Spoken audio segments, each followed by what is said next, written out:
she's, come on, mom, come on, dad. And they couldn't make it. They couldn't make it. And they finally told her, you need to go. We'd rather you survive, carry on. We're not going to make it. We'll try. And she continued to run. As she started going up the hill, she watched her parents get taken, completely subsumed by the water. She watched it happen. And she's in that first training of mine. And of course, she's going through this profound amount of grief. And during the class, it was probably I think it was the second day. I remember at one point she was just sobbing in this class. And of course, I go over individually and I went right in, and I spoke quietly to her. I had my interpreter with me and just, coached her and just gave her all the right prompts at just the right moment. And she was able to really let it go. And then I said, just think how proud your parents are right now that you're here, shining, healing. And the smile came over her face. And so it was a really profound experience for me to see this work and see how it works with people going through something like that. Hello, my friends, and welcome to Take a Deep Breath. My name is Maher. I'm a breathwork coach, and I also host a podcast about breathing and breathwork. And I've just finished recording one now, literally just this second. I want to do the audio intro and get you straight out. So I've just had Paul Hughes on from Vivation, which I think is the second oldest registered breathwork school in the world right now. Pretty cool. And he's just told the story of Vivation, which is a conscious connected breathing technique modality that has some beautiful elements to it, such as enjoy every moment, and some other beautiful elements like that, which he'll explain. But I wanted to get this out now because it's a wonderful conversation. He goes into the history of it. He talks about why it's important. Listening to it, it sounds wonderful. I've experienced it a couple of times on Zoom. But here's the thing. Here's the big thing that's going on right now. So this is the 28th, 29th of June, 2023, as this goes out. He is running a teacher training on Vivation. And it's only 10 days. It's 10 days in-person training. And it's going to be happening around the 2nd of October this year, 2023. I believe there's going to be maximum 20 people there, but he may cap it less. So I think there's about 5 spaces left right now. So I'm going to link down below because I want to support this. Loads of spaces are already gone. I will be there as well, learning this modality so I can start to teach it as well, because I don't have any conscious connected breathing certifications. I've experienced them, but I've never gone through them. And this one's been calling to me for a while. I've been speaking to Paul, been speaking to Tom Granger from Aria Breath, and something just resonates here. Just enjoy every moment, sense the feelings within your body. It's not about going hell to leather on the breath. It's about using the breath and getting into it. And I'm not going to be able to explain it anywhere near as well as Paul's about to. But if you're thinking about either getting into breath work, because he's just said you don't need to have any breath work previous experience. He didn't when he got into it, and he is the lineage holder of this now. But it sounds really beautiful. And something that just struck a chord with me. He goes, you do all these different breathing techniques and modalities, and I was doing Wim Hof for well over a year, every day. He goes, but nothing ever really gets resolved. And I thought, shit, that's me. Nothing got resolved. I was doing it and I got a high and I chased the high, but nothing really happened. And that was really interesting. Whereas with some of this, what he'll talk about in this podcast is how maybe this Vivation teacher training and the actual Vivation breathing techniques help resolve things. So there is, I won't use the word closure, but there's something there. He'll do a much better job of explaining it, but it just got me very, very excited that there's something quite special here about this. So enjoy this podcast. If you want to come and join me, I'm going to be a student on this course. Well, there'll be a few of us in Wyoming in America, 2nd of October, the calendar's there. Then please come and click the link. You can book a discovery call with Paul Hughes directly, which is freaking incredible. This guy's, one of the Breathwork original OGs. And you can go and have a conversation, see if it's a good fit for you as well. So the links are down below. And let's just get stuck in with the podcast. Enjoy this. I like I said, I just finished recording it now. I'm in the same t-shirt. Yeah, love talking to this guy. He's a fantastic guy. So enjoy the podcast. Cheers.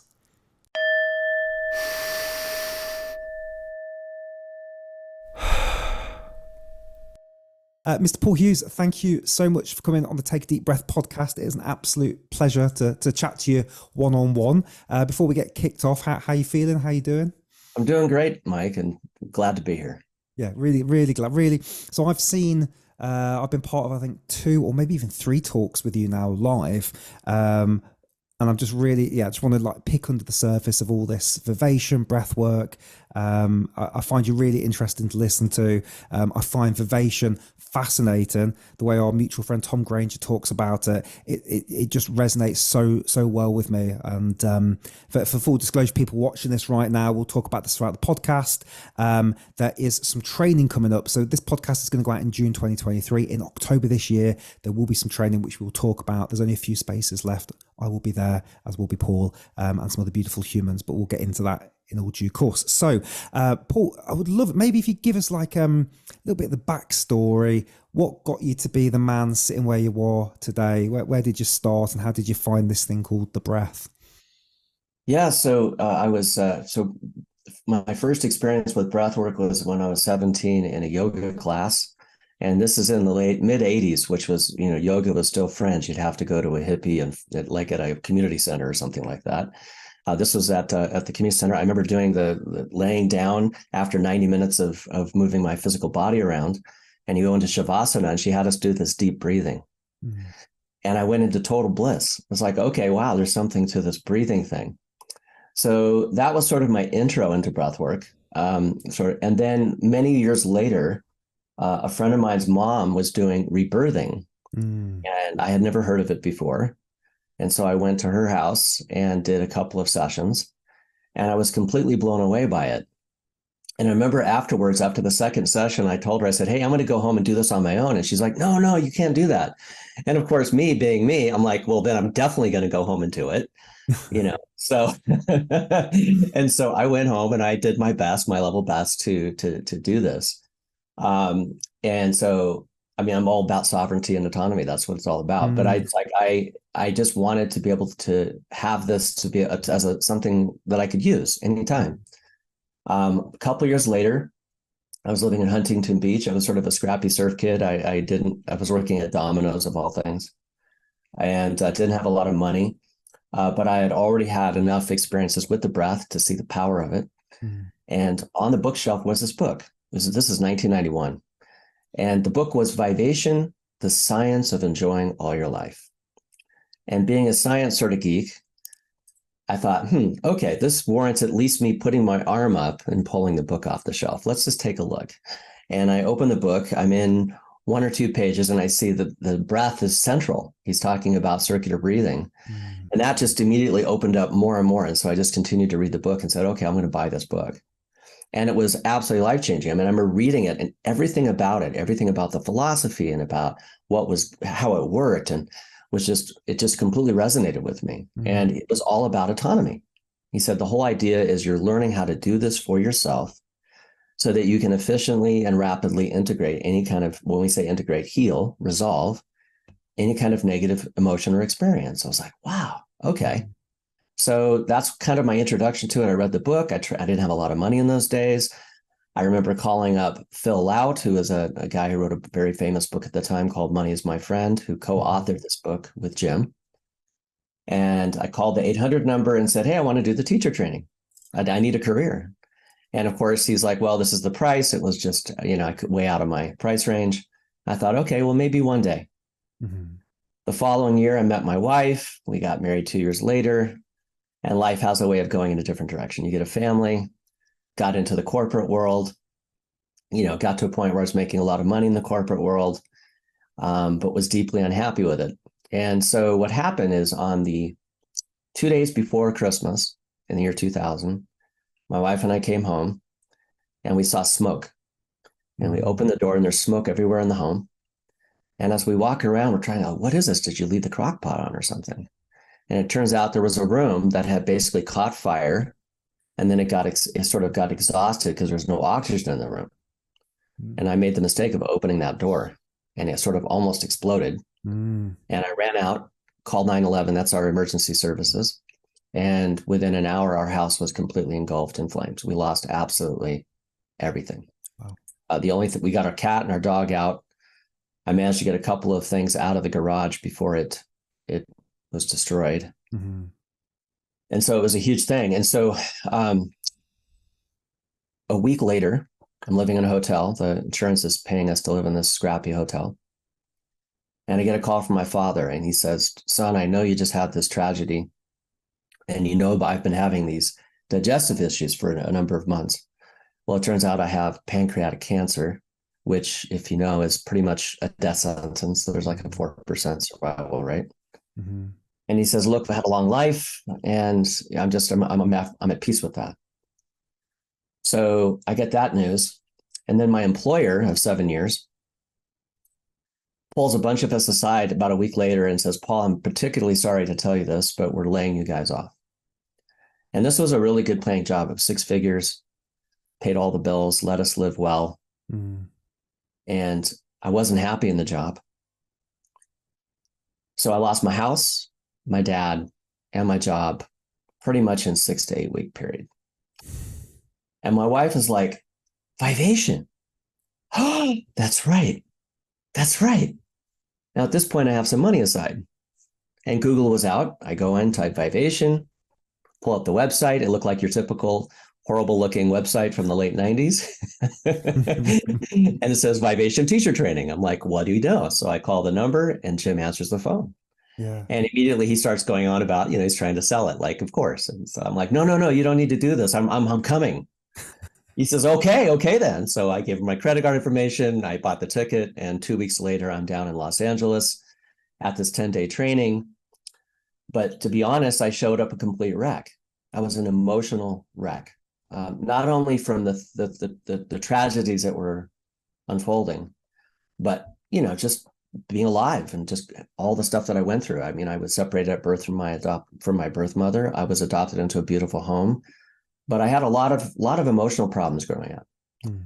And so here I am finally sitting in this training. I knew that it was the right thing for me. I knew I needed to be there, but at the same time, I was very skeptical and sort of my arms across, and Jim saying things like, the universe is perfect already. Everything is absolutely blissful. And the only reason you're not experiencing it is because you have stuff in the way. You're in resistance in some sense. If you can relax and let go and follow the 5 elements of Vivation, let go and really open up to experiencing it and breathing it deep, you will experience the inherent positivity that existence is. Mm. And of course, I'm just like, this guy is so full of it, And I remember him looking at me, goes, "You think I'm full of you know what?" And I said, "Well, yeah." And so he's like, "Well," and he said, "Well, just keep vibing, basically, keep doing Vivation." And so on the 4th day, I was having a session, and something shifted. Something very powerful. It was subtle initially, but then at some point, I took this deep breath, and there it was. I felt a release. Something let go. Mm. And I started to experience this incredible joy. And then a couple of days later, we do something called warm water Vivation. Goes back to the early days of rebirthing. So we went out to a hot spring. And for an hour, I sat in 104-degree Fahrenheit. This would be what, 42, 43 degrees Celsius. Okay. Quite warm. Mm. And during the session, I had, we scuba mask is on, your, snorkel's on, and not scuba, snorkel mask, and you're in underwater, and you're just doing Vivation. You're doing the breath, applying the 5 elements of Vivation in this experience. And during the whole session, it wasn't anything really remarkable, except when I got out of the water, something changed, something shifted. For the first time in my life, I actually felt like I was actually in my body. Mm. I felt like I could actually stand on the earth. I felt the gravity of the earth. And I actually felt safe in my body. So it was like something really profound shifted. And I remember going to the bathroom, and I looked in the mirror, and for the first time in my life, I actually liked what I saw in the mirror. It's like, oh, there I am. Come back outside. And that's when something really struck me. And I've always had a hard time describing it, but let me do my level best. It was as if existence itself had shifted, as if I had gone from this one existence, one planet Earth, to a whole nother different planet, to a whole different type of existence, where it went from pain to pleasure. In other words, something shifted, something released that I had been carrying with me my whole life. And it felt like I didn't change, but rather the universe itself is more pleasurable. And this, when we got back in the circle and I explained this, Jim said, "Oh, you probably healed your birth trauma." Mm. And this is where rebirthing comes from. And this is what Vivation, with the warm water. Mm. And I was like, wow, okay. And so the best comparison is like if you fall asleep in a car and there's all that background noise, that white noise, you don't notice it until it stops, and then it wakes you up. It's the silence, the absence of it. And it was like that. There was that background noise of pain was always there. So I didn't notice it. I just assumed that was life itself had that sort of, and when that was gone, it was sort of shocking. It's like, so that's when that really powerful shift occurred. And that's when I realized that this was the real deal. Wow. So and when I came to that training, I mean, I really was coming for myself. I didn't really intend or expect that I would end up teaching it. So at the end of those 10 days, I went home and I was just like a zealot. I was like telling everybody, you got to do this. You got to do this. This is the most amazing thing ever. And I finally got my wife to go down and learn from Jim. And then he ended up hiring me. He said, "Hey, I know you're out of a job. You lost your house. All this was going on." And so he paid me to help him with, it's basically the secretary. I helped him with everything. And then eventually he started giving me clients. He said, "I'm the cheap guy," because he was charging all this money. Because I have a new guy. He's the guy. He's cheap. So I started doing clients. And then I went back to a second teacher training and focused mostly on the teaching aspect. Mm. So that's when I became, really devoted to teaching it, started doing clients, started working with clients. And that's when things really started to happen. And this went on for a few years. And then Jim passed away in 2008. And he had trained, by this point, he had trained about 40,000 people all over the world. Wow. And that's when he felt that he's like, I got to let this go. He didn't want to let it go. It was his baby. And so, and he had cancer twice before. He had always gone into remission. And this time he calls me up and says, it's over. I've been given like 4 to 6 weeks. So he got put on hospice. So I flied up to Seattle and he decided, "Hey, look, I want to pass this on to you. You're the guy. You're the one who understands it better than anyone else. You have the passion for it. Your heart and soul's in it. And I feel that I can trust in you to carry on this torch." So it was when he offered me that, I had to sleep on it. It's like I had to really think about that. So that's something I want to do because it's both an honor and a responsibility. So the following day, I said yes, and then we went and got attorneys and everything got transferred over. And he passed away like 3 days later. Wow. Yeah. So that was 2008, and so since 2008, I've been teaching this full time. Yeah. What a story. I want to dig into a couple of bits because there's some bits you said there. I want to go back and ask, but I wanted to listen to the whole thing. Thank you for sharing that. It's incredible. Sure. How old were you when you had those profound experiences in the hot water? What age did that come? Yeah, I was 35 at the time. Okay. Yeah. Yeah. And so it was your wife that said after those 3 losses, she actually reminded you about the Vivation training. Hey guys, I hope you're enjoying the conversation with Paul. Just a reminder, if you could leave us a review on iTunes or Spotify if you're listening to this. And if you're on YouTube, if you give us a thumbs up, a little comment, just a little cheeky emoji, maybe a breathing emoji of some sort, and just maybe share this with somebody. That would be ace, because the more people that we share the podcast with, the more great guests we can get, and continue sharing the world of breathwork. Anyway, back on with Paul Hughes and Vivation. Cheers. It was interesting. So these tragedies ended up being the catalyst that got me to finally learn Vivation. And I always look at the fire as kind of like it was sort of poetic, almost like a phoenix rising from the ashes. It's like in the ashes of my life, all these crumblings, my dad passing away, losing my job, losing all my worldly possessions.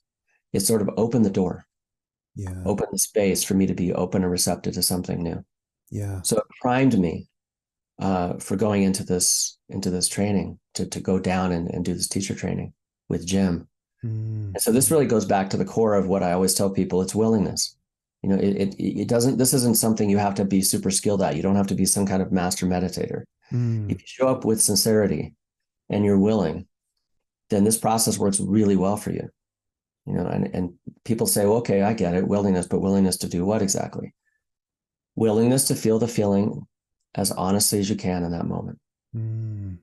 Not more than you can, just as honestly as you can. It's the intention that counts. And willingness to enjoy this moment as much as you can, even if it's just a tiny, tiny little bit.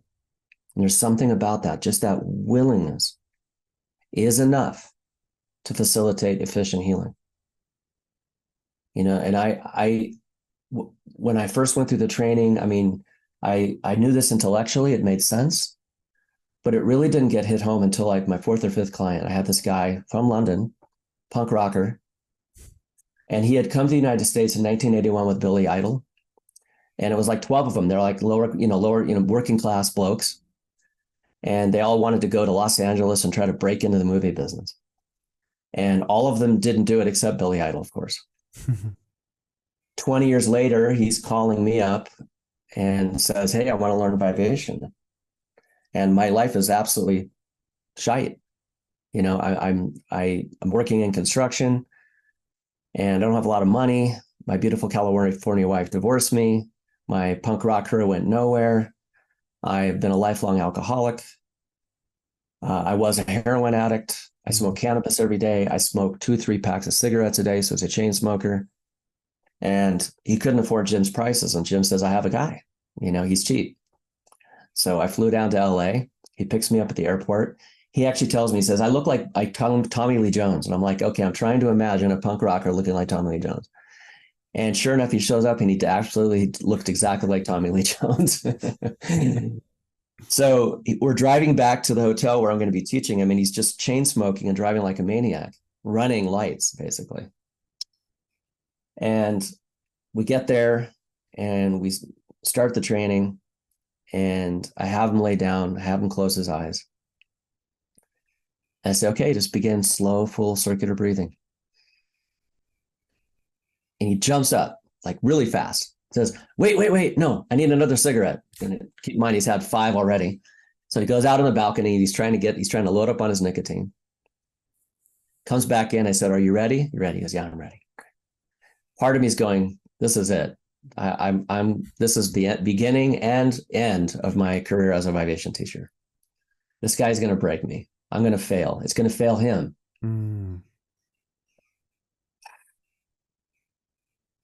Okay. So I have him close his eyes again. He starts to do the breathing again. And then he jumps up again. And when I say jump, I'm talking, it's scary. Like he startled me. Paul, I can't do this. I can't do it. I'm like, what's going on? He goes, my mind's moving 1,000,000 miles an hour. It's just, I can't do this. And I'm like, Simon, how much caffeine have you had? And he goes, 6 cups of cappuccino. I'm like, well, here's the deal. There's no way you're going to get your mind to stop. That's too much caffeine. Just accept it. He goes, but wait. I thought you had to quiet your mind. You had to get all like chill out. My wife used to take me to yoga classes. I was like, I could never do it. I could never do the meditation stuff. And I'm like, no. Trust me on this. I want you to close your eyes again. Start doing slow, full circular breathing.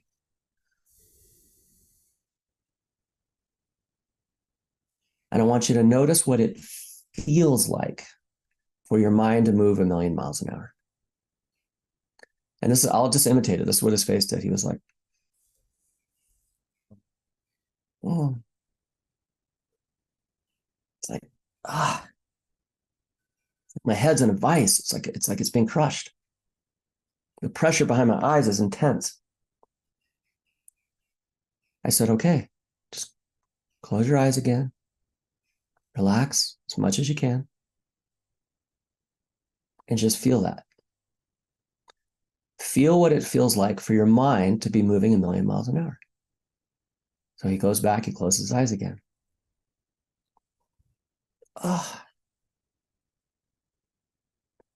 Oh, and then he just starts crying, like sobbing, just for 10 minutes. And then after about 10 minutes, he's like, starts laughing. Hallelujah. Keeps breathing, and then he goes back to crying again. And right then and there, he shamed me. He taught me more about vivation and about the fifth element, which is willingness. Do whatever you do, willingness is enough. He taught me more about that, and I learned more in that moment than I did in all the time I spent studying with Jim. Mm. Because here it is. His ability to do circular breathing, level 0, Kung Fu Panda level. We're talking, he was a chain smoker. His ability to relax, level 0. I mean, he literally had 6 cups of coffee. He was spastic. I mean, the way he drove from the airport to the hotel was insane. Really, really wired up. His ability to feel, level 0. I mean, was still drinking. He showed up sober. I had him promise me to show up sober. But he said ever since he was 11, he was in his parents' liquor cabinet. And he'd been numbing himself out on alcohol for over 30 years. So his ability to feel, level 0. His ability to enjoy the moment, to at least find some enjoyment, level 0. He was already suicidal when he called me. So his ability to enjoy or find any joy at all, level 0. What he did have, though, was willingness. Absolute willingness.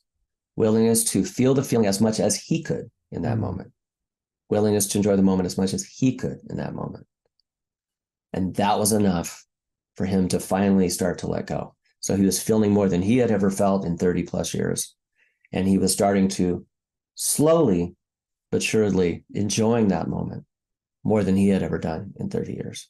And that set off a cascade of integration after integration after integration. And so within the first hour, he was already like, he got it. It's like, oh, wow, you learned it. I guess we could keep doing this. And we worked together for 3 more days, but that willingness was all that he needed to be able to really have this powerful experience. Whatever happened to him? Do you know where? Yeah, I stayed in touch with him for a number of years. Within 2 years, he quit smoking.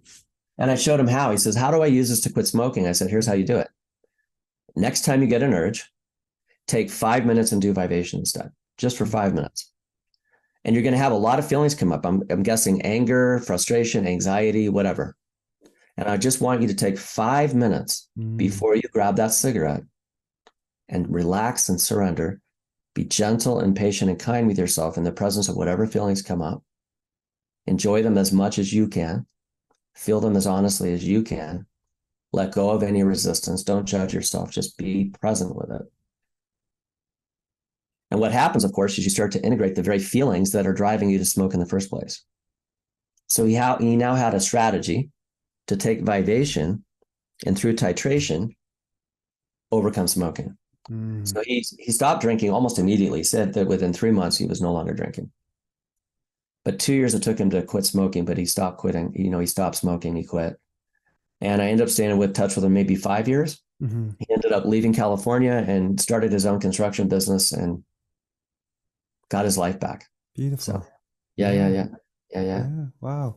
Would you just take us through the 5 elements then a little bit more? And yeah, just sure. Break them down. So, So, let me tell you how that came about. So, the origin story of Vivation, where did it come from? So in 1971, Jim was on a mountaintop. I think he was 16 at the time.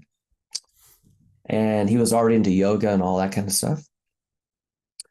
And he was up all night with a friend. And then the sun started coming up, just started to come up. And the horizon, he could see about 100 miles away. And right as the moment that sun broke, it like sparked an awakening. And he had this experience of timelessness where he felt in that moment, he experienced what he says is the perfection of all things, that everything that had ever happened in time had led up to this perfect, sublime, perfect moment where he experienced the pure, eternal ecstasy of existence. And that maybe lasted a minute or two or something. And that's when it hit him. He says, oh my God, existence itself is perfect. Existence is sublimely perfect. we're all in ecstasy all the time. This goes back to the sort of the diamond path of Buddhism, where they say that we're already all enlightened. We just have all the stuff that's keeping us confused and deluded. So this is what led him on his journey. And so he ended up, he studied with Chogyam Trungpa Rinpoche. He ended up studying with Yogi Bhajan, Kundalini Yoga, looking for the secret sauce to help him get back to this perfect moment. And then he heard about rebirthing. I think this around 1977. He moved to San Francisco. He lived in Omega House, which is where all these breath workers were in the old days, the OGs. Sandra Ray was there, all the legends. And he found rebirthing through Leonard Orr, and he's like, this is it. You know, he really started to see the power of the circular breathing. And they all decided to go to India because they, you know, in those days, they believed that if you could heal everything, that you would become immortal. And so you got to, you know, they decided we're going to go search for immortal yogis. And they all go to India. And after they look around, they couldn't find anybody, but they said, hey, there's this guy named Babaji. He's way up in the mountains at an ashram. And they're like, the Babaji? And they go, yeah, the Babaji, the guy that was around during the Vedas. And of course, I've heard this story many times from different people, and I always kind of, you know, eye rolled. And Jim would say no, because Jim was a skeptical guy. He says, no, it was the real deal. This guy was the real deal. So they get up there, and all 29 of the people, and this includes Sandra Ray, Leonard Orr, all of them. Babaji said, if you're going to stay, you need to become sannyasins. You need to have your head shaved, don a robe, and become a disciple if you want to stay. All of them decided they were going to stay, except for Jim. Jim's like, this isn't me. I got to find my own path. So the following day, they're doing a ceremony, and they're all walking up and having an audience with Babaji, where he asked them, are you ready to devote your life to this and shave your head and all that? And Jim was at the very back of the line, and he was trembling. He was terrified. He goes, I'm going to tell Babaji himself no. And he gets up there and he's trembling, and Babaji says, are you ready to become a sannyasin? And Jim just said, no. And he realized, I can't believe this. I'm telling Babaji no. And I'm just going to use the words Jim used. I said, what happened next? He said, at that exact moment that I told Babaji no was the first and only time that I felt zero disapproval from another human being. Babaji got up at that point and had me walk with him down to the Ganges, you know, like the 600 steps down to the river. And he didn't tell me what they talked about, but it went on for about an hour. And Jim said that Babaji gave him a Shaktipat, which is this sort of blessing. And Jim felt his whole body go into this sort of bliss. And he felt as if he was carried back down that mountain. Got on a plane, landed back in Los Angeles with zero money. He was living with his mom for a little bit. And he was giving himself a rebirthing session. His mind was confused, and he had all this stuff going on. And what happened is, in that moment, he had the very first full integration entirely at the felt physical level. There was no mental requirement, no cognitive thing, no belief, no nothing. He was able to affect it entirely at the felt level. So he kind of got to the core of that. He's like, wow, what is this? So that's when he decided, I need to distill down, kind of like an alchemist or a chemist, I need to distill down what exactly are the ingredients needed to affect integration of a negative experience. And anything else I'm going to throw out. And he reduced it down, down, down, down. Just like in chemistry, down to the elements. And he realized there's only 5. Circular breathing, complete relaxation, awareness in detail. So first element for circular breathing, second element, complete relaxation. Third element, awareness in detail, specifically feeling awareness, kinesthetic awareness, interoceptive awareness. Fourth element, integration into ecstasy, meaning being open and receptive to whatever positive is there, just being open to it. And finally, willingness. And he said, with all 5 elements, you can affect integration. You don't need 6 or 8. And if you take one of those away, you can still integrate, but it's not as efficient. And it's funny because 20 years later, I'm learning it from him. And I said, okay, well, one of my goals is I'm going to see if I can reduce it down to 3 or 2. We got to get rid of all the BS, all the trappings. Let's just get it right down to brass tacks. And of course, I've had 20 years to think about this and digest it. And of course, I have not been able to reduce it from 5 to 4. I've tried. But here's the cool part. So 10 years later, he's in Italy. And by this point, he's pretty fluent. He was just, Vivation was really taking off in Italy in the late 80s. Like there's a long period of time where half of the Vivation teachers in the world were in Italy. And part of the reason is I believe her name is Patrizia Torenzi. She was a well-known actress in Italy, and she had taken a training with Jim. So she was always on the talk shows talking about it. So it just became kind of a phenomenon. In fact, the word Vivation ended up in a crossword puzzle in one of the Roman newspapers. You know, it's like, what is, because it had become well known. So a friend of his, he said, my mother is dying in the hospital and she doesn't speak any English. And she's only got a few days to live, but she's really terrified. She's in a lot of pain, physical pain, emotional pain, psychic anguish. Can you please visit her and maybe just teach her something, teach her some Vivation? Come tomorrow, basically. He's like, okay. And I don't know exactly how he came up with this, but he said in that night, it just hit him. He had an epiphany because he's like, up to this point, I've been teaching all 5 elements. It's kind of like trying to teach somebody how to drive a stick shift. It's like really complicated. It's like, okay, here's how you do the breathing thing. Here's how you relax. Here's how you do the feeling thing. And it was like, you know, quite a bit involved in trying to teach somebody how to do Vivation. And he was able to distill that down into 3 points, what we call the 3 points to remember. So he goes back in to the hospital by her side, and he asked her to close her eyes. Notice what this moment feels like. And he said, I want you to explore the subtle changes in the strongest feeling you're having right now. So that's the first point to remember, explore the subtle changes. Notice where in your body that's at. And I want you to inhale through that strongest feeling, just as if that part of your body was permeable to air. So we have explore the subtle changes, inhale through the strongest feeling. And thirdly, enjoy this moment as much as you can. So he considers this the biggest breakthrough since the 5 elements and since Vivation itself. So we always teach the 3 points to remember first. You can take somebody right off the street. They don't know anything about anything. I've never even done breath work before. And we walk them through the 3 points process, and we can get them up to doing Vivation within an hour. That's how we do it. And you've been walked through this, you know, when we did our show.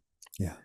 So I always explain to people, it's like, there are, in my experience, working with thousands of people all over the world, there are 2 predominant qualities that seem to dominate or be like at the forefront of why somebody's having a negative experience. Why are they suffering?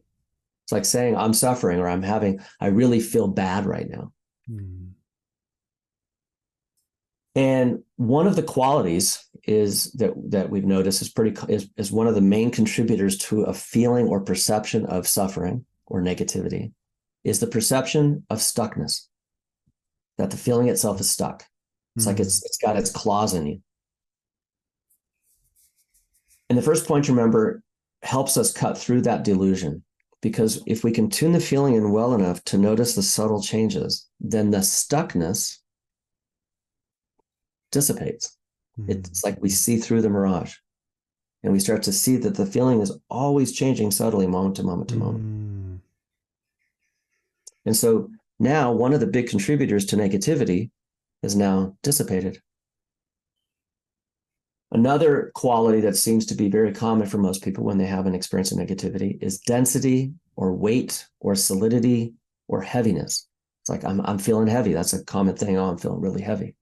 The feeling is crushing. It feels like it's suffocating us. The feeling is not only stuck, but it's heavy and solid.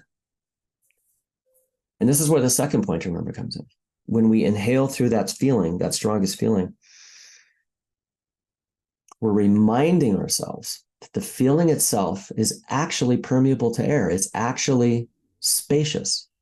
It's a spacious, dynamic pattern of energy.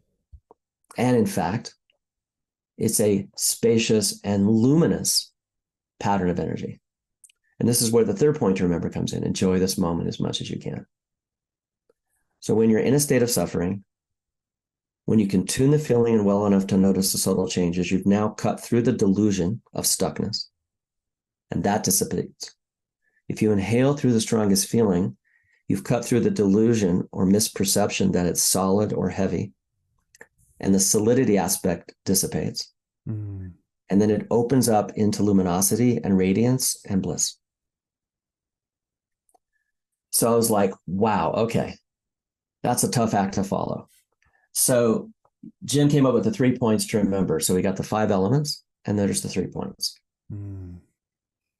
So when we teach Vivation, the first thing we do is the 3 points, because we want to get people just right away viving, and instead of trying to teach them 5 things simultaneously, or you have to master all 5 elements, this will be enough to get you at least doing it. Right. Then we dial in each element in greater detail. So they get really good, because each one is its own skill. Circular breathing is its own skill. How to modulate the breath in relationship to the feeling is its own skill. It takes time to get playful with it and to really listen to the body and find that resonance, find that rapport with the feeling. So you're breathing in whatever way on that feeling allows you to stay present with it, to enjoy it in some sense. Relaxation is sort of built in, right, with the exhale, or exhale is relaxed. So you're learning to let go, because what happens inevitably, invariably in a session is you get these resistances that come up. You get these intense, painful experiences that come up. So you're learning how to let go of that resistance. And then to feel, that we spend a whole hour and a half really teaching people how to really get deep into the details of the feeling. It's not the intensity, but the details. It's all about the changes going on. And so we spend an hour to an hour and a half on each element. And then we also follow that with an hour session where they can really start to dial in each element with that session, such that by the end, they now have a compact skill in which they can now rapidly and permanently resolve any kind of negative experience, emotion, stress, trauma, and so on and so on. And after a 3 or 4 day training, they can walk away with that skill that they can use for the rest of their life. And that's where the autonomy comes in and the sovereignty comes in, which is why I was so attracted to this modality. Yeah. Yeah. And the fact that there's no trappings, it's been distilled down to like an exact science. So when he says the science of enjoying all your life, there is some truth to that. I know that sounds it's like, well, that's not really science, but in a way it is. It's got the scientific sort of principle or essence of, we're focusing on what is exactly needed to affect efficient integration. And the body knows, and we're just learning how to cooperate and listen and resonate and go with what the body's telling us to do. So this whole process is really is led by your own body. It's a body-led modality, embodiment practice. Beautiful. Yeah. Beautiful. Why? I'm just curious. Why do you think you and Jim had such a good bond? You ever thought about what? Yeah, it's interesting. Yeah, it's interesting because I remember when I came in there, I was the most resistant. I was like stubborn, and I asked a lot of questions. I was, really kind of came from a big family where we argued a lot. It was, a lot of debate at the table about, it's like they say, don't talk about politics or religion at the table. Well, we did, So, my dad was really good about that. He was a good sport. He taught us how to debate and have civil disagreements. But I put up a lot of roadblocks to Jim. And I just assumed I was probably his worst student. He probably is like grumbling to people. And I remember, I think it was the 4th or 5th day, it was late in the evening, we were breaking for dinner. And I was walking out of the room where we were doing it. This hotel, it was on the 1st floor. And there's cars, and he's standing kind of in the hallway there outside, talking to Lee Kuntz, who was the director of the Association of Vivation Professionals in those days. And I was walking, he couldn't even see me because I was going with a couple of friends from the training to go out to dinner. And I heard Jim say to Lee, he goes, I really like this Paul guy. Like once in a great while, there's this really cool dude that just shows up. And I was just like, what? I was stunned. I'm like, little old me? Are you kidding me? So I when he said that, I was stunned because I couldn't believe that. I mean, nothing was extraordinary about me, except that I was a pain in the ass with him. I mean, I was constantly saying, "Oh no, what are you talking about?" I mean, I was definitely the most argumentative.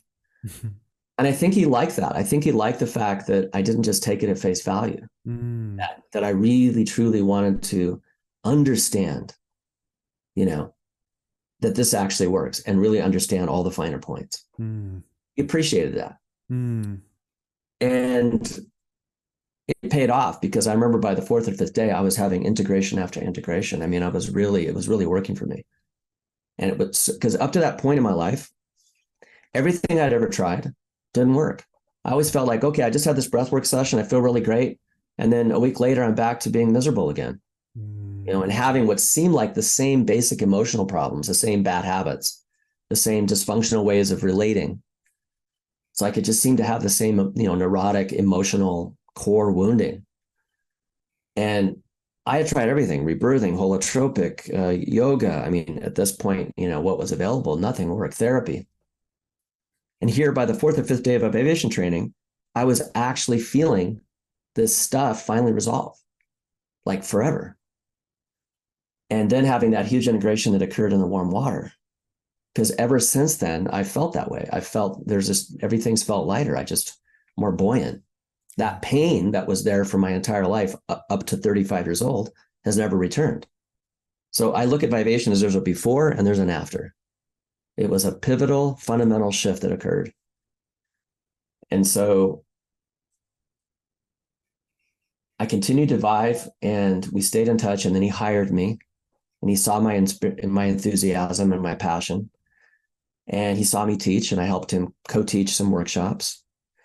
And we became very good friends, in fact, best friends for a long time. So that's how that connection happened. But he's no longer around. I can't really ask him. yeah. I'd always like to ask him, what did you see in me all those years? It's beautiful. It's nice. It's lovely stories, and clearly you had a special bond, the pair of you, and it comes across in the way you talk about him. You've just a light bulb went off because I was thinking, I've been thinking about playing with this video idea for a while actually. Are you a breath junkie? And I was a breath junkie for a while. So I came out of the Wim Hof experience in 2016, and I would every day before my corporate job, I'd get in my car and I'd huff and puff and huff and puff, and I'd get a few feelings, but then I was chasing it and it was never quite the same high. And Yeah, sure. Yeah. that went on for maybe even a year. And I hardly do it now. I do it if I've got a migraine or something like that. But I know so many people are stuck in this cycle of chasing that original high that they get. Yes, yes. And you made me realize nothing ever got resolved for me doing that. I chased something. First time was crying and laughing, and there's a big group of us in Poland, so we all had a nice cuddle, and that was very nice. But nothing ever got resolved. And I actually did hot water rebirthing last August, which was beautiful and one of the most profound experiences of my life. Thought I was a baby again. Went through the whole process, crying, but still nothing. If you said to me, well, and what happened? I said, I don't know. I don't really know what happened after that. So so can you just talk a bit more about what kind of resolution are you talking about with Vivation? Because that's very interesting. Yeah, the chasing of the high thing, that's a really crucial piece here. What happens when we're chasing the high is we're avoiding being completely present. We're chasing after something instead of being fully present in the now.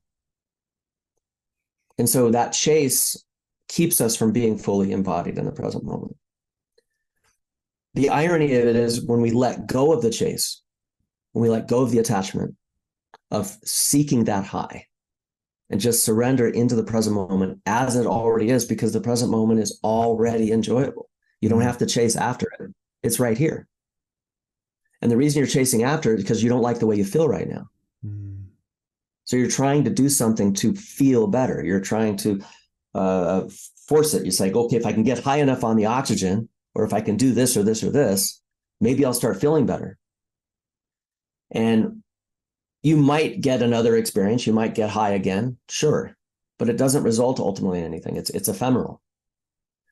And so when you bring yourself fully into the present moment as it already is, and let go of the chase and just be open to the present moment, you start to experience the unique bliss that's available to you right here, right now. You don't have to chase it. You don't have to do anything to enjoy. This is what we say in our training.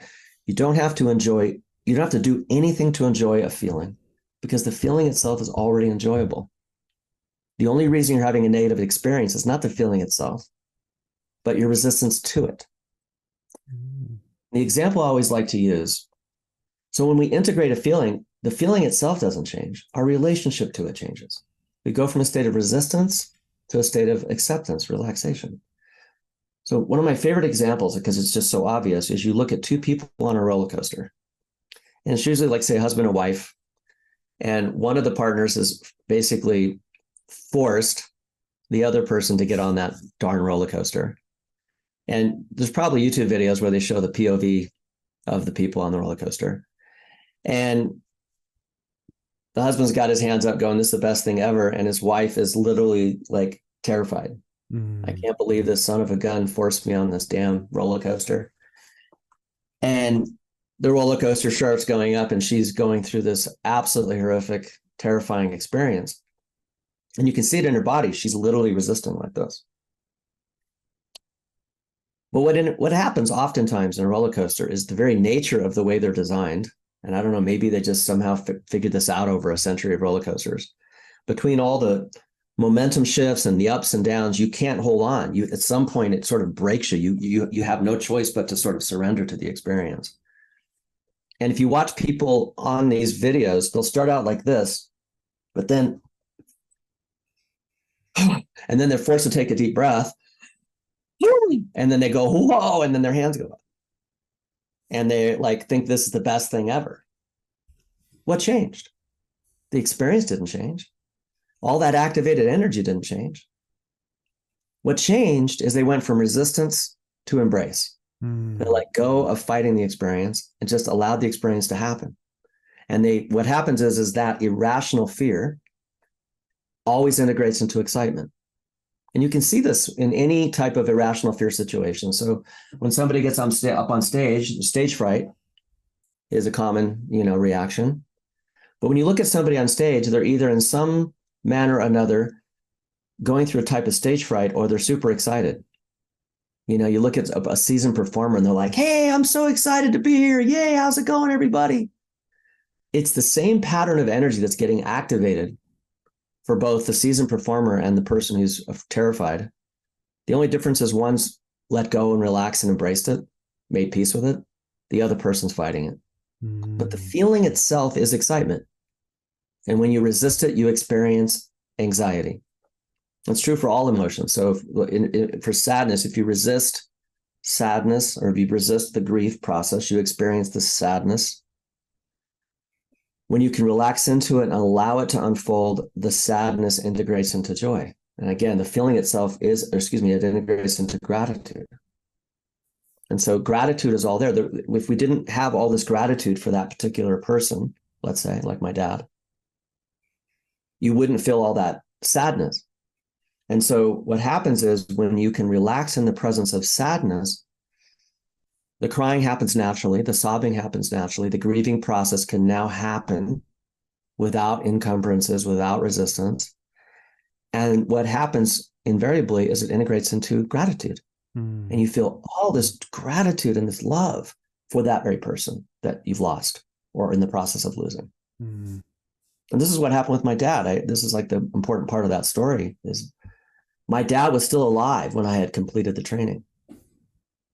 He still had a few weeks. And so I went back, and I come from a big family. I'm number 5 of 6. I went back and my dad said, hey, I've only got a few days. The house is open. Everybody come down. And so my entire family was there. I mean, everybody, every brother and sister, all my nieces and nephews, there must have been 20 of us, 25 of us. And my dad's sitting in the chair and he's lost half his weight. He was 6'1" and he probably weighed, and saying in pounds, he was probably 110 pounds. He was like 180 normally. And he looked at everybody and said, I'm going to go in the room now and I am not coming out. And I don't know, I have a day or 2 or 3 maybe. But the door is open and you can come in. And that's when the finality of it hit me. You know, I had been vibing on him and vibing on knowing he's going to die and crying here and there. But it wasn't until that moment that it hit me. This is for real. My dad's going away. And I'm a sensitive soul, and I was about to burst into tears, and I had to leave. So my dad lived next to a bunch of woods. So I walked into the forest and found a tree, a quiet tree, and sat underneath that tree. And I started to do Vivation. And the feeling itself was god awful, as anybody who knows who goes through the grief. It's incredible. It's intense. And I'm like, I'm just going to apply one of the 3 points to remember. I'm going to apply the 5 elements. I'm just going to breathe through this. I'm going to relax in the presence of it. I'm going to tune it in well enough to notice the subtle changes. I'm going to enjoy it as much as I can, even if it's only 0.1%, but I'm going to stay with it. And then I started sobbing uncontrollably for, God, just intermittently for like an hour, just sob. But then I would just feel this overwhelming peace come over my body, letting go of these huge weights of sadness and grief that just, and in the process of that sobbing, I could start to see the strands of light, the strands of bliss that were there. I could start to feel it tangibly, viscerally. Because what am I feeling? I'm feeling all of this love and energy from my father. Of course there's going to be joy. How could there not be? And as I surrendered to it, all of that weight, all of that resistance started to let go. And that feeling, that profound feeling, was still there. So the feeling itself didn't change. It was just a big ball of love and gratitude. Mm.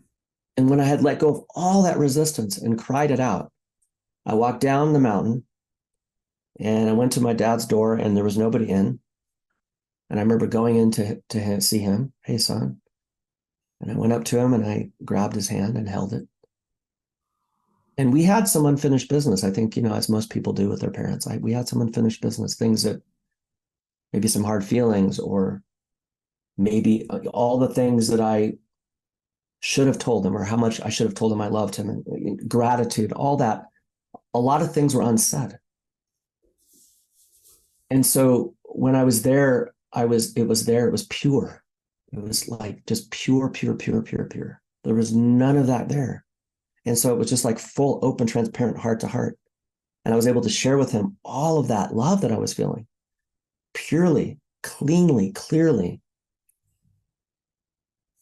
unadulterated by anything. And I was able to express all the love and all the gratitude in any place that I felt that I needed to apologize. All of that was there. And there was this incredible sense of, I don't want to say completion, but wholeness, unity. Unfinished business was done. We had completed it. And I felt at peace with it. And then as I realized, as I got up to leave, my dad's looking with me, tears in his eyes, and I've got tears in my eyes. I just looked at him and said, Dad, this isn't goodbye. I'll see you on the flip side. And safe journey.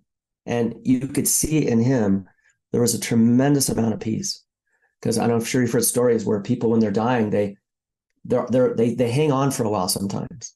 If there's unfinished business between them and another person, like a sibling or a child, they'll hang on, trying to finish that business before they go on, because they know that this is our last chance to say something or to make it right. And so you find that happen. And with my dad and I, we had a very special bond, him and I. And so when we had that falling out, when I was in my early 20s, and we had that, there was a lot of pain for him. And so when I was able to go in there, and he always worried about me, he's like, I don't know if Paul's going to make it, And after that experience, you could just see it. He just felt completely at peace with it, with me. So, and this was just 3 weeks after I had done the Vivation training. And so I was like, oh my God, I got to go out and teach this. Mm. It's like, in here, I've lost my job. I've lost my career, I've lost my house. I have nowhere to go. What else am I going to do? So I called up Jim and said, hey, I want to learn how to teach this. He goes, well, you just did the teacher training. I said, yeah, but I did it for myself. He goes, and I said, I need a job. And so he hired me. And then 4 months later, I'm back at the second teacher training and focused on the teaching aspect. But experiencing these profound healings and seeing that in the midst of what was essentially a triple tragedy of losing all my worldly possessions, losing my high-paying, secure job of 7 years, and my father in like less than 6 weeks, 8 weeks, and being able to come out and feel nothing but joy was like, so that's, I'll be honest, for the next year, my friends would avoid me. Paul's going to talk about Vivation again. Right. So I had to tone it down a notch, as I said, tone it down there a notch, but for about a year, I was like a zealot. I wanted everybody to learn it. I did get a few people, but that's really what got me into this work, is seeing the power. And then what really solidified it is when I've worked with people and seeing the same miracles, the same healing unfold for people. So in 2011, I was invited to Japan for the first time after the tsunami. I remember Jim and I said, this is only known in the West. Wouldn't it be cool if we could go to the East? How poetic is that? A lot of the stuff is rooted in the East, and it's going to go full circle. And he passed away in 2008. And then 3 years later, we had the tsunami. And I remember watching it on television, the tragedy unfold. And my wife said, wouldn't it be a beautiful thing if you could go to Japan and teach people how to do Vivation and help them help them with this tragedy? And I'm not kidding. Like 4 weeks later, I get this email in broken English from this guy that said, can you come to Japan? And he didn't say anything much. His English was poor. This went on for a couple, 3 months. And the honest truth is, when I get these types of emails, most of them don't turn out to be anything. I'll never hear from them again. But this guy got back to me, and finally I get an interpreter came in, and she said, hey, we really, we really want you to come. And I'm like, who's we? And I'm thinking it's a group of maybe 6 or 7 people. And finally I said, well, okay, here's my price. And I wanted to go so badly that I thought, what's the least amount of money I can take just so I can go? And I'm like, how much money do I need to spend to travel around Japan for 2 weeks? So that means getting a Japan Rail pass and hotels. And I figured it's about $2,500. So I quoted him $2,500 plus airfare and lodging. I show up to Japan, and on the way from the airport to my hotel, Miwa, she's my interpreter, I asked her, I said, okay, who is this guy that's invited me? She goes, oh my God, you don't know who Toshi is? I'm like, no. He's the second biggest self-help guru in all of Japan. He's got like 7 million, his books have sold 7 million copies. He's like the Tony Robbins of Japan. I'm like, what? And of course I was like, oh my God. And so I had to completely readjust what was happening. And as we're going to this hotel, and he says, you're going to meet him tonight. I said, okay. And we get there, and he's like, hey, I've been advertising this, and I've got about 100 people that want to take the training just because I've said that's something worth doing. He had done Vivation 20 years earlier with Jim in some place in Vancouver. So he knew the power of it. And so I'm there, and he said, I know you can only do 20, but can we squeeze this 7 people in? They're like really special friends of mine. And I'll just have to tell the other 80 some people, we'll have you come again. So, okay. And the rest is history. I ended up going back to Japan a dozen times. I've personally trained about a little over 20 people in Japan to be teachers. There's 20 teachers in Japan, and I've trained probably 500 people as far as teach. I've worked with about 500 people in Japan, and a lot of those people were tsunami survivors. Many of them having horrible, crippling survivor's guilt. One woman in particular, her parents were elderly, and the sound alarm went off that tells you a tsunami is coming. And she tried to get her parents to run. There's a hill about a half a kilometer away. And she's in her late 30s. They're in their 70s, and they couldn't keep up. And you could see, they could hear the destruction. They could hear all the noise of these buildings being crushed by this water. And she's, come on, Mom, come on, Dad. And they couldn't make it. And they finally told her, you need to go. We'd rather you survive, carry on. We're not going to make it. We'll try. And she continued to run. As she started going up the hill, she watched her parents get taken, completely subsumed by the water. She watched it happen. And she's in that first training of mine. And of course, she's going through this profound amount of grief. And during the class, it was probably I think it was the second day. I remember at one point she was just sobbing, sobbing, sobbing in this class. And of course I go over individually and I went right in, and I spoke quietly to her. I had my interpreter with me and just, coached her and just gave her all the right prompts at just the right moment. And she was able to really let it go. And then I said, just think how proud your parents are right now that you're here, shining, healing. And the smile came over her face. And so it was a really profound experience for me to see this work and see how it works with people going through something like that. So yeah, having now taught this, it's over 30 countries. I think 37 was my last count. I worked with 20,000 people, and I've just watched these miracles unfold again and again and again and again. Yeah. Because there are times, I'm sure, in any business, you just get tired. You go, I don't want to do this anymore. It's a lot of work. Mm. And it is. But when I have somebody and I see what happens with people and I see these miracles unfold for them, that's the fuel that keeps me going. Mm. It's the fuel that keeps me going. Just when I think I'm going to bail, and because I'm an artist, I want to go do art, I want to do other things. Just when I think I'm going to bail, I have a client come along who has this profound transformation. And I'm like, how can I possibly walk away from this? Mm. I have a duty to keep doing it. And it is the fuel, because it feels amazing. I feel like I'm really doing the work that I'm meant to do. Yeah. So that's what, yeah. I want to talk about teach train sec, but I just have to go back to something you spoke about with your dad, if you don't mind, because yes, I recently became a parent about 7 months ago, had my first son. And so everything now that I see on TV and movies, I was just watching the third Indiana Jones film the other day, getting ready for the new one of my favorites. I love Indiana Jones. And the Sean Connery piece, and I've never seen that dynamic before as a dad, because the first time I watched it since I became a parent, it meant a lot of different things to me than it did when I was watching it, years ago. And my dad, he's okay now, but he was really sick a couple of years ago, had cancer a couple of years ago, and he got over that.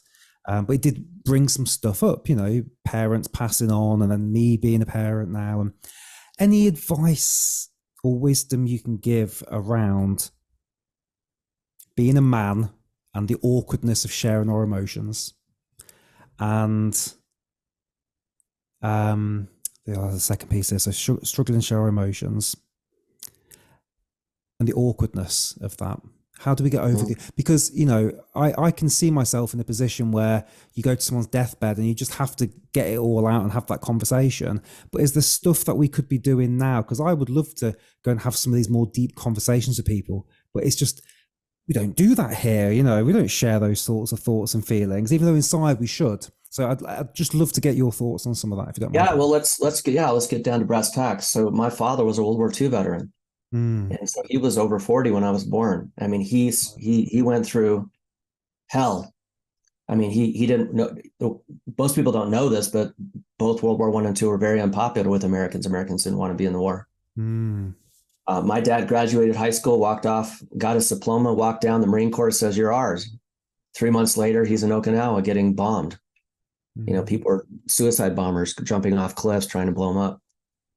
Just turned 18. So my dad was a tough cookie, to put it mildly. He was also, fortunately, a very tender man, very loving man. But he was, so he had both the strong masculine, sort of energy and, sort of the quiet hero, unsung hero type. But he had this gift of being fully present with me when I most needed it. I remember when I was 6, he just was right there in my bed. He put his hand on my chest and just gently rubbed my chest. And it all was right as rain, even though I had 103 fever, or what would that be in Celsius? I don't know, 40, very high. He just rubbed my chest. So I kind of had, I guess I'm fortunate in the sense that I got to experience a tough Marine, World War II veteran, old school man, but who was able to be present emotionally in a sort of a quiet way. And the thing about men and women is we're built differently. We have different ways of expressing ourselves. We have different ways that emotions are expressed. And there's no right or wrong here. What I can say though is when we make peace as men, as fathers, as sons, as brothers, and so on, when we learn to make peace with all the feelings that are inside us, as we start to make peace with that, then we're now able to be full expressions of our true selves, however that expresses itself. Maybe it's not necessarily overly emotional, but it's felt by the other person. You're present with them. So we don't have to worry about, well, how am I going to do this? Or am I going to be, crying? Or it just takes care of itself. The body knows. And when we're fully present with the body, we naturally express that natural part of ourselves, whether it's through a touch or a kind word, or just being present in some manner or another. It can show up in endless, beautiful ways, exquisite ways when we're fully present. And so, yeah. And by the way, congratulations on being a dad. And it's an amazing, beautiful thing to be able to enjoy all of the firsts. I don't know if your son has walked yet. I know that's coming soon. No. We're getting there. He's coming. He's coming close, right? And just being fully there embodied is you're fully embodied for your son. Yeah. And your son's going to know that, just like I knew my dad loved me, even though he didn't say he loved me that much. Again, a man, World War II veteran, he'd say it, but it was far and few between. But I knew it. In my core, I knew it. I felt it. And that's how when I lost him, all that gratitude, all that love, all that sobbing, it was there. It was undeniable how much he loved me and how much I loved him and how powerful of an impact he made on my life. Right. So yes, as men, when we heal this stuff in ourselves, we are able to provide space and healing for others. That's the way it works. I hope that answered your question. I'm not sure if true. It does. No, thank you. It rings true because I don't need. I guess you say this is how you do it. It's not. It's like you just show up and have done the work inside. And just as you're saying that, and this links in lovely to where we're going next, I guess, which is, I cannot wait to study under you and go through the whole the Vivation process, and it just feels at like a guttural level. I need to do this. It just feels like I have to go through this, and I want to go through this, but I need it as well. So I'm looking forward to it, and I'm curious from kind of my breath perspective, what's going on and all that sort of stuff. But there's also another layer of, especially some things you've spoke about in this podcast around being able to begin to resolve some of these things, not just having the feeling and then putting it to one side and coming back and repeating it. So it's very, very exciting on a number of levels for me. So let's talk a bit about this then. So you've got some teacher training coming up in October 2023 this year.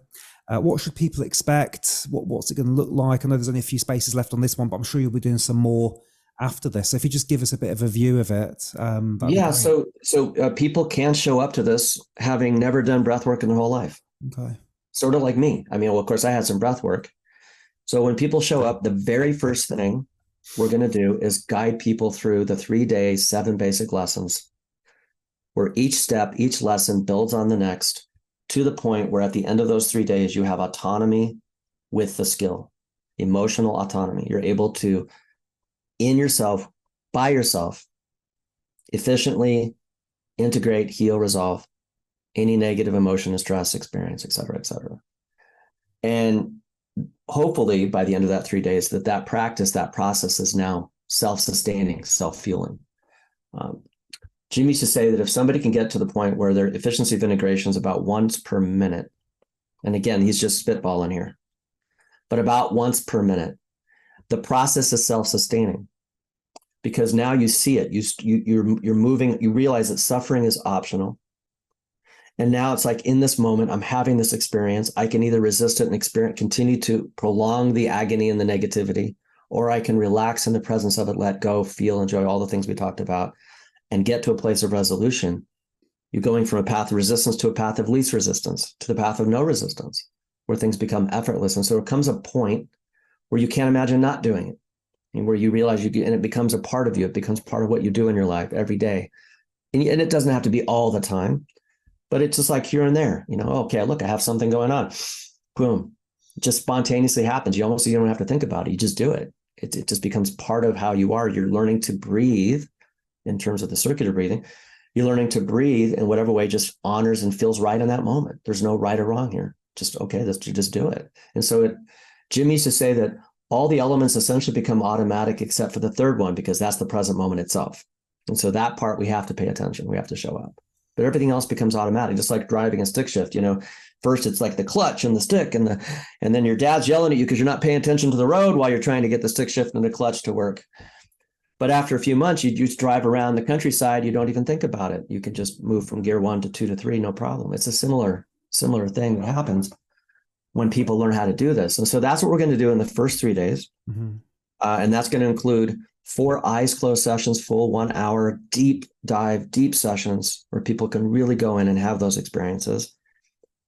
The fifth session, we do an hour of eye gaze, which is very powerful. And then the 6th session we do is going to be warm water and cold water, and not cold shock water, not ice bath level, 20 degrees Celsius, 68 degrees Fahrenheit, roughly.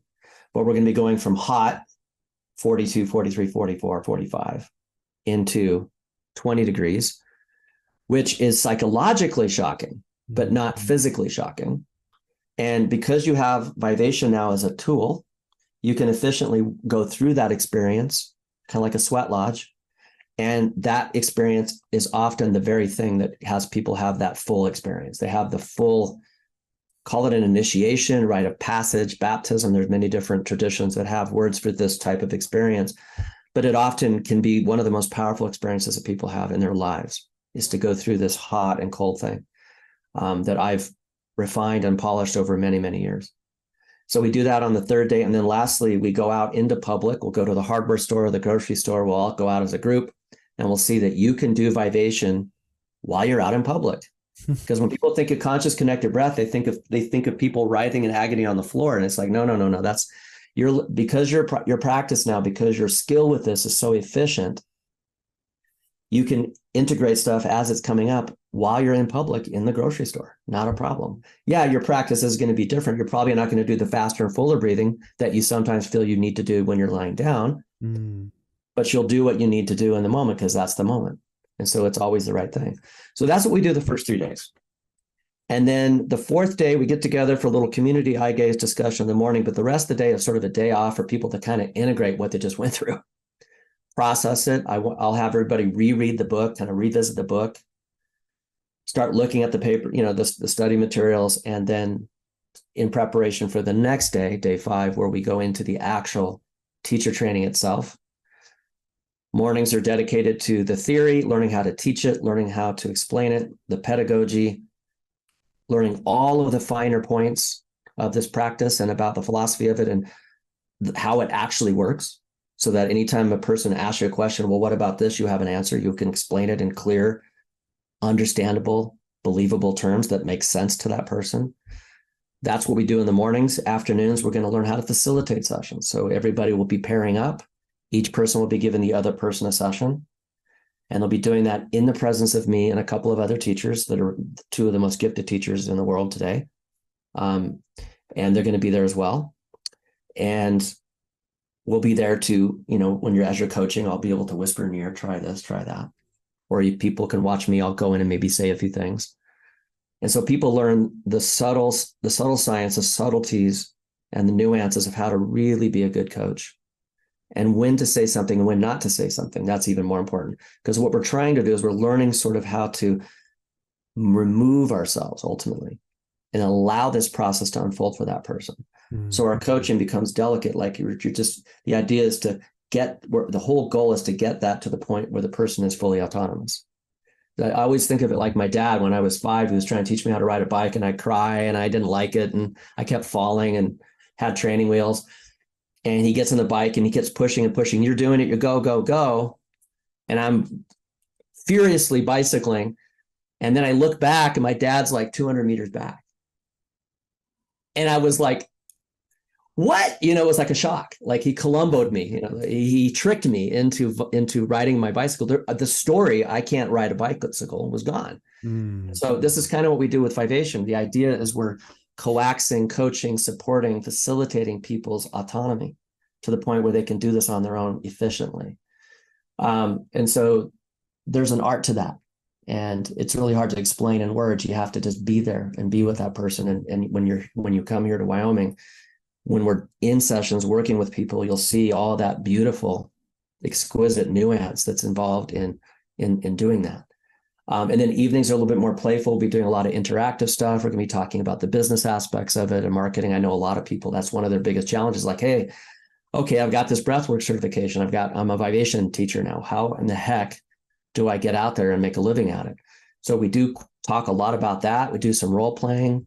I have various elevator pitches I can tell people. It doesn't matter. It doesn't matter who the person is. I have one elevator pitch that will work on 98% of anyone you talk to, and you can get it across in 10 seconds. And that's enough for people to go, okay, what is that? And then it's like, oh, how much time do you have? I have 2 minutes. Okay, fine. And then you can talk for 2 minutes and pass a business card out. So we do that. All that's going to be done in the 10-day immersion training. And then there's 3 months of follow-up after the training for professional support and development for those that want it.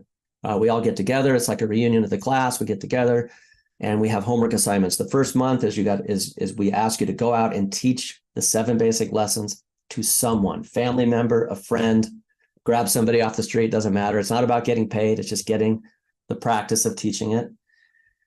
We all get together. How did that go for you? What were your challenges, et cetera, et cetera, et cetera. The second month, we focus on getting your first paying client. How do you get that paid client? Here's how you do it. Here's, all the ins and outs of that. And finally, the third month is devoted to, wow, I want to do this more often. I want to do it full time, but I have a career. I have a family. How do I transition from my job into doing this full time? Mm-hmm. And so we show people how to do that. You don't have to quit your job to start doing Vivation and making a good living at it, because you can teach the 7 basic lessons on a weekend. Yes, it's intense because you're doing lesson 1 on Friday night. You're doing 3 lessons and sessions on Saturday, 3 lessons and sessions on Sunday, but you can do it. And I did it for 3 years before I went full time. So that's what we talk about the third month. So the training is complete. It's very important that when people graduate, that they feel supported and have the tools and the skills necessary to go out and make a living at it. Mm. And then lastly, once they've gone through all that, they become members of the association. And, we do Zoom calls where all of us teachers get together and we share sessions, we laugh, we do some eye gaze, we do whatever, and talk about our wins and our victories and our challenges. And we help each other out. It's a community we try to offer, and that's ongoing forever. Mm. To help people thrive with this. So it sounds great. And I particularly resonate with the amount of support you're giving, which is so important, I think, in these things, because you can learn something, but then to have those people there to support you afterwards, I find critical. So it sounds wonderful. So what are the next steps for people who want to get on those spaces? I guess we'll put a link down below in this video. Is it to a website? Is it to a call? What would they do? Yeah, it's a website. I'll send, we can have the link go directly to the page itself. Perfect. And it's part of the bigger website. So that page will have a lot of what we talked about today goes into the details. Yeah. And people can surf the rest of the page on that. But the main goal is to go through that. If you feel the call to book a discovery call with me. And the reason for that discovery call, it's not a sales call. People think, he's going to give me a 5 o'clock surprise and it's going to be pushy and high pressure. And that's totally not the case. The whole idea of the discovery call is for people to connect with me to see if it's something they really feel called to do. And we talk about what's going on with them. What are their challenges? What's their career like? And talk about their goals and aspirations and see if not only is this a good fit, but if it can in fact help. So it's a chance for me to see if they're a good fit. It's also a chance to see if I'm somebody they want to work with. And part of that call is we talk more about the details. We talk about cost, tuition, payment options, accommodations, all the other stuff is talked about in that call. Because everybody's situation is unique. And so it's important to have a unique one-on-one with each person that wants to come. It sounds great. I can't wait. I really can't wait. Yeah, really can't wait to meet you in person, and yeah, connect with some other beautiful souls and learn Yes. this wonderful technique. So thank you. So is there anything else that we haven't covered off that you wanted to talk about today? No, I think that's probably it. I'm thinking. So we talked about sort of a little bit about the history of Vivation, how it came Yeah, about. We talked about how I got into it. yeah.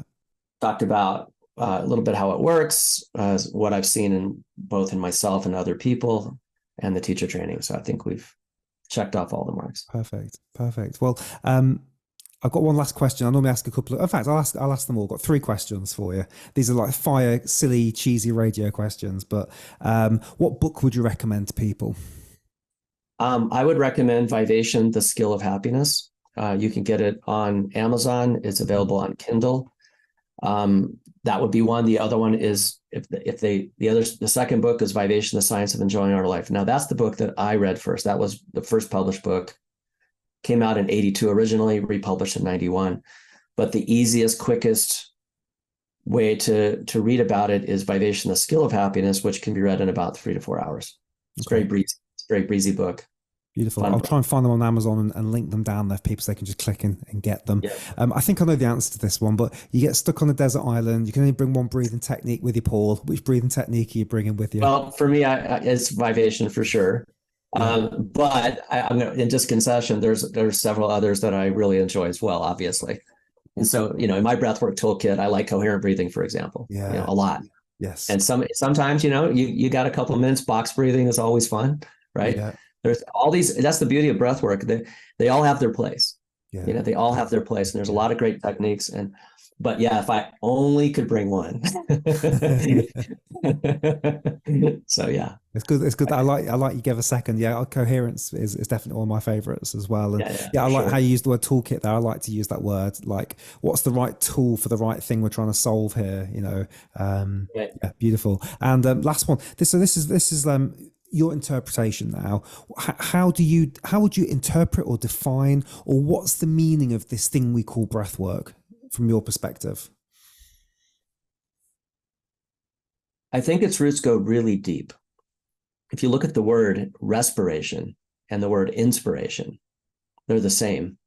In fact, the original word for spirit meant breath. If you look at like Latin and Greek, if you go to the early sort of origins of Western culture, for example, and I'm let alone talking about the East, which has its own deep, deep, long history around the breath. But it's built into the language, this idea of the breath. First of all, we all breathe. Jim used to say we can survive about a month without eating, can survive maybe a week without drinking, but we can only survive 5 or 10 minutes without breathing. Right? Breathing is essential. It's core to what we do. And it's our first thing we do when we were born is we breathe. The whole idea is to get the baby to breathe. So it's like really core to life. And so to me, the breath is our breath. And even more specifically, when we're doing the breath, what are we doing? Well, the breath is getting us directly in touch with who we are in our body right here, right now, in this moment. And so it's the portal, the key, if you will, that unlocks the present moment. And so to me, breath work and all of the hundreds of different pranayama techniques and all that all speak to this power of it, the fundamental sort of quality and importance of it. I mean, everybody sort of knows it instinctually. When you see somebody stressing out, hey, take a deep breath. Yeah. Right? Take a deep breath, relax. Everybody knows the breath. It's instinctual. Yeah. So, and we've had thousands of years with lots of brilliant, genius, enlightened souls over the aeons who have understood this in one manner or another and have shaped it into this stuff. And in the modern age, the 20th century, we have breath work that, all the stuff that the West brought to it. There's people like Leonard Orr and Sandra Ray and Jim Leonard who have really really brought this to the forefront in terms of breath work, and especially conscious connected breathing and circular breathing and so yes. Yeah. It's a big question and a great answer, so thank you for that. And I love that. You're very welcome. A bit of Latin, thank you. Paul, thank you so much. I look forward to seeing you in a couple of months' time in person. And I'm going to link everybody down below. So if you're interested, click those links. And hopefully we'll see a few of you from this podcast in Wyoming in America. Wyoming, in Thermopolis, the largest natural hot spring in North America. Very cool. Very Very cool. cool place. Yeah, Yeah. beautiful. Thank you so much for your time, Paul. It's been Yeah. Thank you, honestly a Mike. real Always treat. always an honor. I can listen to you talk for hours. You've got so many great stories. Oh, thank you. Thank you. And you've got a real lovely way of telling them as well. So thank you. So I'm looking forward to sharing this. So this will be out tomorrow. So thank you very much, everyone. Thank you for watching. Make sure you click Paul's links, and I'll see you on another video soon. Cheers. Cheers, Paul. All right. Cheers, guys. Hey, thank you so much for sticking all the way through to the end. I don't know about you, one of my all-time favorite guests, a lovely human. I could just listen to him talk and tell stories for hours. I can't wait to actually spend time with him in America in October. And after we stopped recording, I actually said to Paul, I just want you to know that it really means a lot to me that I'll be coming on this training. And I have the utmost respect for you and this modality. And reverence. I want to honor it. I just want to get that out there because, you know, sometimes we can chase these different certifications, almost like Pokemon. How can you catch them all? And sometimes that's true with me. But with this one, there's something special. There's something special here. So please come and consider joining us. Click the link below. Have a conversation with Paul, and maybe I'll see a couple of you. Like I say, when we had this conversation, I'm just off the back of recording this now, there was 5 spaces left for the October training, so they're going to go pretty quick. So I would go and have that conversation if you're on the fence or just want to know more. Go and book something in with him. Yes, and for me, just a reminder that down below is my 7 essential free breathing exercises guide. Get absolutely free. One click gets you to a landing page. Email address goes in, join the newsletter, get to hear things first, like this teacher training, like different things I've got going on, memberships, all wonderful breath stuff coming up, and get this guide as well. Thousands of people have already downloaded it, had great feedback on it. It's completely free, has all the breathing exercises built right in one click. You can be doing something to unblock your nose, something to increase concentration, something to get you to sleep, and a load of other wonderful things on there. So the link down below, 7 essential free breathing exercises. Thank you for sticking all the way through to the end. I honor you and your time for being with us. And if you're on YouTube right now and you want to do something else, you're not quite clicked on Paul's link yet, go and click Paul's link. But if you haven't done that already, or you have done that, I should say, maybe you want to try this breathing exercise right here. And, or if you fancy another podcast similar to Paul's, similar ilk, I'm going to pop one right here for you. So you can get down another conscious connected breathing space here. So bit of breathing or bit of learning, up to you. I'll see you on one of the next videos. Cheers.